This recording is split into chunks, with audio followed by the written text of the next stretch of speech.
Hello friends, నేనండి మీ గోదావరి అబ్బాయిని. RR Godavari Telugu మన యూట్యూబ్ ఛానల్. ఫ్రెండ్స్, మన హిందూ దేవాలయాలు చాలా ప్రాచీనమైన దేవాలయాలు అండి. వేదకాలం నుండి ప్రకృతి ఆరాధన మరియు యజ్ఞాలు ఎక్కువ నిర్వహిస్తూ ఉండేవారు.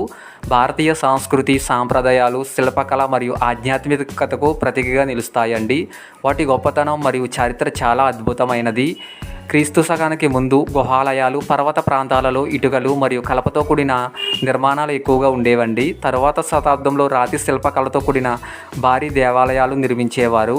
దేవాలయాలు పూజ స్థలాలు మాత్రమే కాదండి, పురాతన కళలు, నృత్యం, సంగీతం మరియు విద్యా కేంద్రాలుగా కూడా వర్ధిల్లాయి.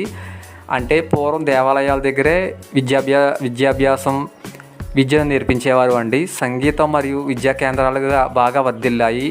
మన పూర్వీకులు దేవాలయాలను నిర్మించేటప్పుడు ఆ స్థలానికి ఉన్న సానుకూల శక్తులను పరిశీలించి అక్కడ దేవాలయాలను నిర్మించేవారు.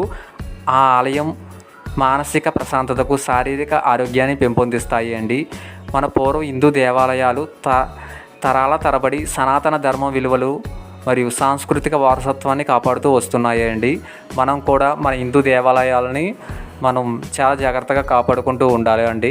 ఫ్రెండ్స్, మీరు ఆ వీడియోని లైక్ చేసి, కామెంట్ చేసి, సబ్స్క్రైబ్ చేసి నాకు సపోర్ట్ చేయండి. ఫ్రెండ్స్, ప్లీజ్ సబ్స్క్రైబ్ మన YouTube channel RR Godavari Telugu. Friends, Hindu దేవాలయాలు కేవలం రాయి మరియు మట్టితో కట్టిన నిర్మాణం కాదండి. అది మన పూర్వీకులు మేధస్సుకి నిదర్శనం, భక్తికి రూపం మరియు ఒక రాయితో దాగి ఉన్న దైవత్వాన్ని శిల్పంగా మార్చిన అద్భుతమైన కళాఖండం వెనుక దైవ సంకల్పంతో పాటు ఎంతోమంది కృషి, ప్రాణత్యాగం కూడా ఉంటుందండి. దేవాలయ దర్శనం అనేది ఆత్మశుద్ధి కోసం చేసే ఒక ఆధ్యాత్మిక ప్రయాణం అండి. అలాగే మన పూర్వం చాలా అద్భుతమైన దేవాలయాలు ఉండేవండి. వాటి అన్నిటిలో కొన్ని దేవాలయాలు ధ్వంసం చేయడం కూడా జరిగింది.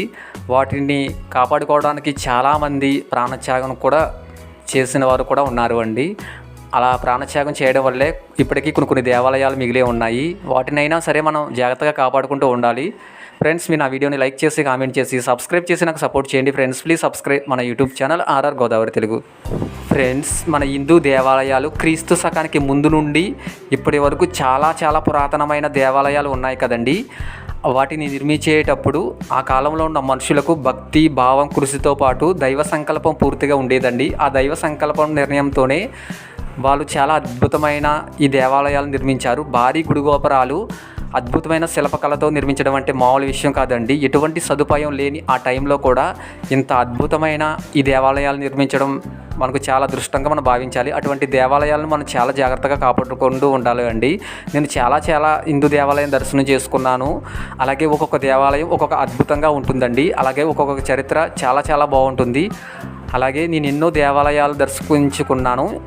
అటువంటి దేవాలయాల్లో ఈరోజు నేను గుజరాత్లో ఉన్న శ్యామ్యాజీ మందిరానికి అయితే రావడం జరిగిందండి. ఈ మందిరం గుజరాత్లోని ఆర్వెల్లి జిల్లాలో మెస్వా నది ఒడ్డున ఉన్న ప్రసిద్ధ పుణ్యక్షేత్రం అండి. శ్యామ్లాజీ దేవాలయం ఇది విష్ణుమూర్తి, శ్యామ్లాజీ లేదా కృష్ణుడు రూపానికి అంకితం చేయబడిన అత్యంత పురాతనమైన మరియు చారిత్రాత్మకమైన ఆలయం అండి. ఈ ఆలయం కనీసం 500 నుండి 1000 సంవత్సరాల నాటిదని నమ్ముతారు. ప్రస్తుత నిర్మాణంలో ఎక్కువ భాగం 15-16వ శతాబ్దానికి చెందినప్పటికీ ఆలయం పునాదులు వచ్చేసరికి 11వ శతాబ్దంలో చాళుక్య, సోలాముఖి శైలితో ప్రారంభమయ్యాయని చారిత్రక ఆధారాలు సూచిస్తున్నాయి అండి. ఇక్కడ స్వామివారిని గదాధర్ అని పిలుస్తారు. ఈ ఆలయంలోని విష్ణుమూర్తి విగ్రహం చేతిలో గదను ధరించి ఉంటుంది. అందుకే ఆయనను గదాధర్ అని కూడా పిలుస్తారు అండి. ఈయన్ని శ్రీకృష్ణుని రూపంగా భక్తులు ఆరాధిస్తారు. ఇక్కడ శ్యామ్యాజీ లేదా గదాధర్ అని పిలుస్తారు అండి. తెల్లటి ఇసుక రాయి మరియు ఇటుకలతో నిర్మించబడిన ఆలయం చాళుక్య శైలిలో ఇది 2 అంతస్తులు కలిగి ఉంటుందండి. ఈ దేవాలయం గోడల మీద రామాయణం మరియు మహాభారతం ఘట్టాలతో కూడిన అద్భుతమైన శిల్పకళలతో అలంకరించబడి ఉంటుంది. ఈ దేవాలయం చాలా అద్భుతంగా ఉంటుందండి. ప్రశాంతమైన వాతావరణంలో ఎటు చూసిన కొండల మధ్య ఈ ఆలయం చాలా అద్భుతంగా ఉంటుంది. నాకైతే చాలా బాగా నచ్చిందండి. గర్భాలయంలో నల్లని రాతితో చెక్కబడిన చతుర్భుజ విష్ణుమూర్తి విగ్రహం ఉంటుంది. భగవంతుడు చేతిలో గదను ధరించి ఉంటారు. స్వామివారి దర్శనం చాలా అద్భుతంగా జరిగిందండి. టైమింగ్స్ని బట్టి మనం దర్శనం చేసుకోవడానికి అవకాశం ఉంటుంది. మేము వెళ్ళినప్పుడైతే దేవాలయం మూసివేశారు. మేము తెచ్చుకున్న భోజనాలు ఈ దేవాలయం దగ్గర చేసిన తర్వాత 3 గంటలకు దేవాలయం తెరిచారు అండి. అప్పుడు మేము స్వామివారిని దర్శనం చేసుకున్న తర్వాత మేము అక్కడ నుండి వేరే ఊరు అయితే వెళ్ళడం జరిగింది. ఫ్రెండ్స్, మీరు గుజరాత్ వెళ్ళినప్పుడు తప్పకుండా శ్యామ్యాజీ మందిర దర్శనానికి అయితే వెళ్ళండి. చాలా బాగుంటుంది.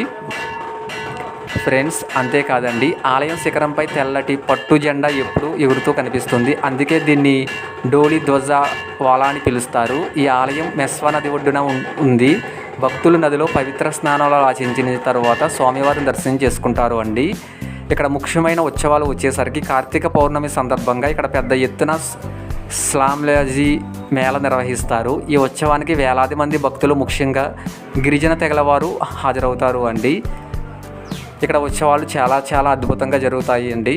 ఫ్రెండ్స్, మీరు నా వీడియోని లైక్ చేసి, కామెంట్ చేసి, సబ్స్క్రైబ్ చేసి నాకు సపోర్ట్ చేయండి ఫ్రెండ్స్. ప్లీజ్ సబ్స్క్రైబ్ మన YouTube channel RR Godavari Telugu.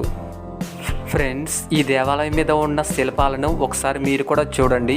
ఎంత అద్భుతంగా, ఎంత అందంగా తీర్చిదిద్దారో. అలాగే ఇక్కడ ఉన్న డిజైన్లు కూడా చాలా బాగున్నాయండి. చాలా దగ్గరగా అందమైన రకరకాల డిజైన్లు అయితే చెక్కారు. ఎటువంటి సదుపాయం లేని ఆ టైంలో ఎంత అందంగా ఈ దేవాలయాన్ని తీర్చిదిద్దారంటే నిజంగా చాలా గ్రేట్ కదండి. ఫ్రెండ్స్, మేము పంచద్వారకాల దర్శనానికి వెళ్ళినప్పుడు 4 ద్వారకాలు గుజరాత్ దగ్గరలోనే ఉంటాయండి. ఒకటి మాత్రం రాజస్థాన్లో ఉంటుంది, చాలా దూరంగా ఉంటుంది. మేము ఈ 5వది రాజస్థాన్లో ఉన్న ద్వారకాకి చూడడానికి వెళ్ళినప్పుడు మాకు మార్గ మధ్యలో అతి పురాతనమైన శ్యామ్యాజీ మందిరం అయితే కనిపించిందండి. మేము వెంటనే ఇక్కడ దర్శనానికి అయితే రావడం జరిగింది. మాకు దర్శనం కూడా చాలా అద్భుతంగా జరిగిందండి. ఫ్రెండ్స్, మీరు కూడా రాజస్థాన్ వెళ్ళినప్పుడు తప్పకుండా శ్యామ్యాజీ మందిరాన్ని దర్శనం చేసుకోండి. చాలా బాగుంటుంది. నేను ఆ వీడియోని పూర్తిగా చూసిన తర్వాత లైక్ చేసి, కామెంట్ చేసి, సబ్స్క్రైబ్ చేయడం మాత్రం మర్చిపోద్దండి. సబ్స్క్రైబ్ చేసి నాకు సపోర్ట్ చేయండి. ప్లీజ్ సబ్స్క్రైబ్ మన యూట్యూబ్ ఛానల్ ఆర్ఆర్ గోదావరి.